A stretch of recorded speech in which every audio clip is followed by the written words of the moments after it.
All right, guys, our next bit of movie news today comes to us from Cinema Blend. It's a mixture between Cinema Blend and Movie Web, and that is this. So obviously, Patty Jenkins is playing a very hands-on role with the writing and directing of Wonder Woman. She has in the past said that she has this idea for 4 films. Obviously, the original Wonder Woman. Then we got Wonder Woman 1984 just a couple of months ago, and then obviously she's working on Wonder Woman 3. But the one other kind of off the beaten path project that she has spoken of and referenced before, she's not going to direct it. At least she says she doesn't want to direct it. Is a spin-off movie, which is kind of a prequel sequel hybrid called Themyscira. Again, like, not a lot is known about this. Actually, let's jump into the article from MovieWeb for a second as we scroll down.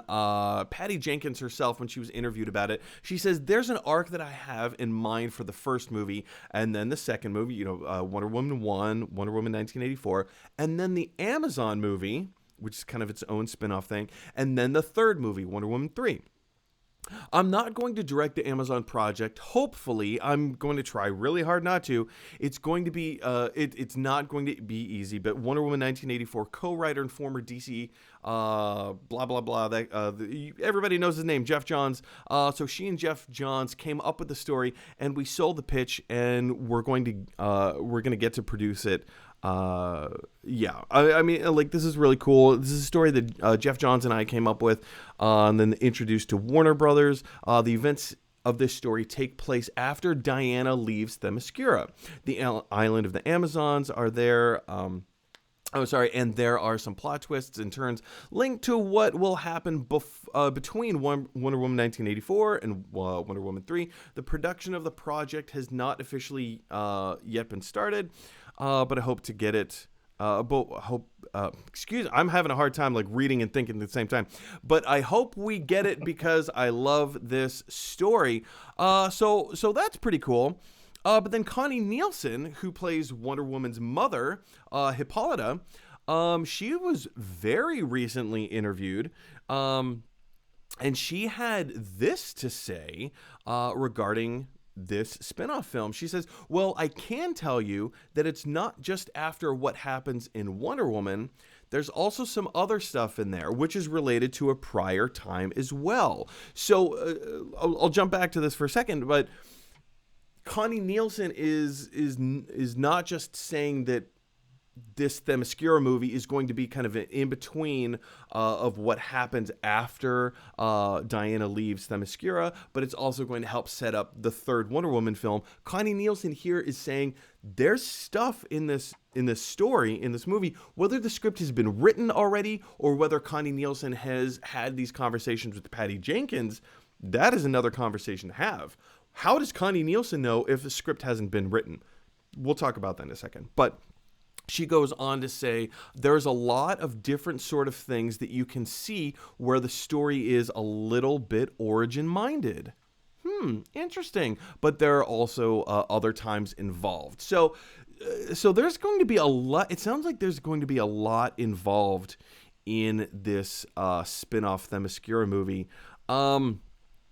Eric, this is something that kind of hit me by surprise. I remember hearing these whispers and rumors in the past of, hey, there's going to be a spin-off Wonder Woman movie. It's going to be kind of a prequel sequel kind of a thing. I remember hearing little bits and pieces about that, but I kind of tucked it away in the back of my brain. And then when I saw this article, specifically on MovieWeb, I thought, hang on a second. What do you mean that, because Connie Nielsen, even though Connie Nielsen's character dies in the Justice League movie, we have no idea what the outcome is actually going to be in the Zack Snyder version of the film, but she dies. Okay, that sucks. But she goes on to, we find ways to bring her into Wonder Woman 1984. Now there's going to be this Themyscira prequel sequel movie. I think this is kind of cool. I think it's a great idea. There's, I trust Patty Jenkins. I think she's got some really interesting creative ideas and cards up her sleeve. Well, how does this knee-jerk reaction to you?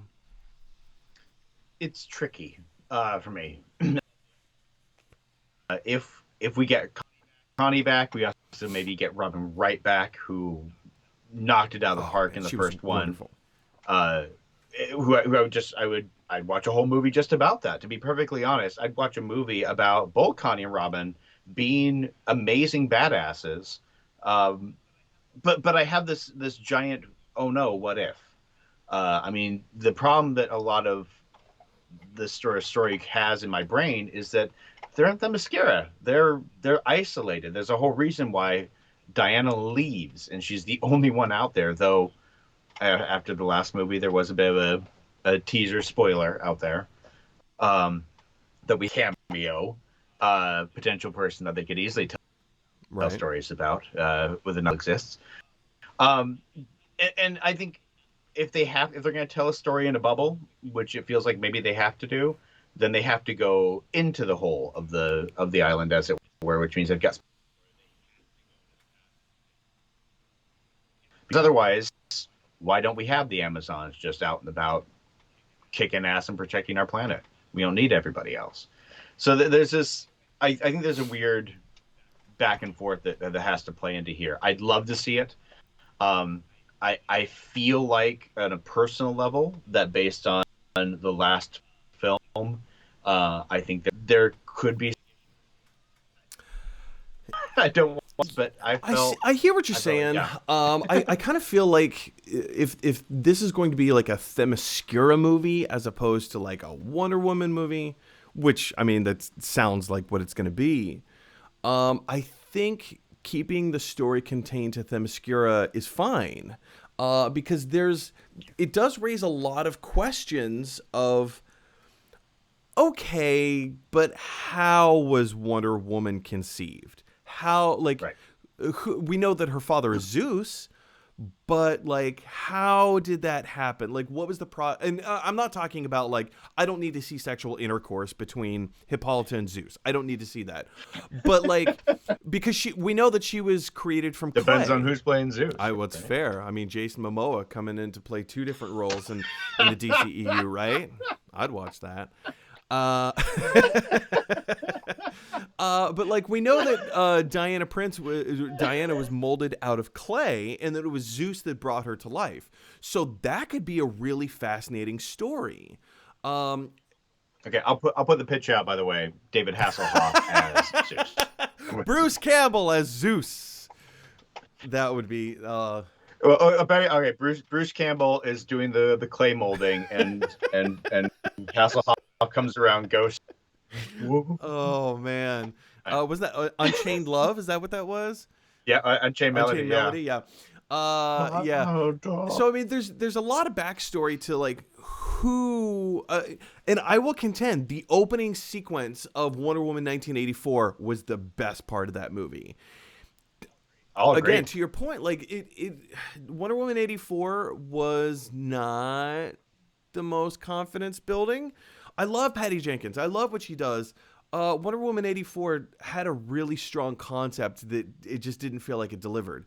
The post-credit scene, I don't know. I kind of feel like we can spoil it at this point. Like, it's been out for a few months. Right? I would think so. So we'll see. If you are watching, you haven't seen Wonder Woman 84, we're gonna spoil the post-credit scene. In 5, 4, 3, 2, 1. It was I can't remember the character's name of what she called herself. What they called her this time, yeah. But it was played by the character was played by the original Wonder Woman from the television show, Linda Carter. Linda Carter, which you were expecting to see anyway. To be honest, yeah. I mean, how could you not? Yeah. But to give her a different name as another Amazonian who had left Themyscira, way beforehand. Yeah, I think Patty's doing a great job.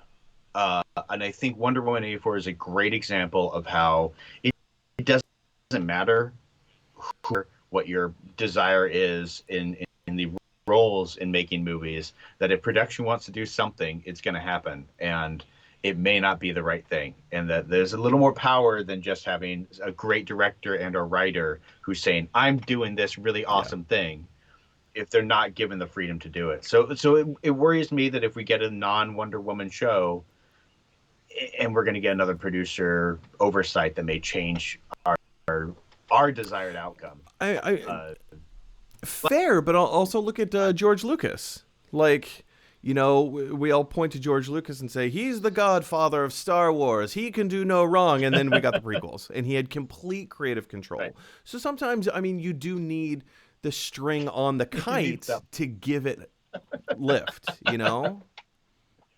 Yes. Oh, absolutely. So, I don't know. But you're right. I would totally watch them just taking names. I mean, I think it's a cool idea. I'm kind of interested to see what they're going to do with it. But big question for you guys is, are you excited for the Themyscira spin-off movie? Do you think that, do you trust in Patty Jenkins and Jeff Johns? Wonder Woman 84 kind of shook our trust a little bit, but do you think they can win our trust back with this Themyscira spin-off show, even though she won't be directing it hands-on in that way? They will be producing it, but are you excited for it? What do you think it's going to be about? Do you think they're going to focus more on the origins of Diana? Do you think they're going to tell more kind of Greek-type stories, which I think is rife? That world is completely rife to just go off on. If we could get a Xena Warrior Princess Hercules kind of Themyscira show, I'm totally on board. I think that would be wonderful. I think that'd be great. In fact, to your point, as a show, I think that if that's the direction that they go in, this could be better as a television series on HBO Max as opposed to a film. Yeah. Totally. That could, based on what HBO is putting out, great TV show. I agree. Question is for you guys: what do you think about all of this stuff? Jump on down to the comment section below and let us know your thoughts. Hey everybody, thanks for watching. If you like this video, click like. If you really like this video, click subscribe. And if you really, really like this video, click share. Because that is exactly what Tony Stark's Iron Man would want you to do.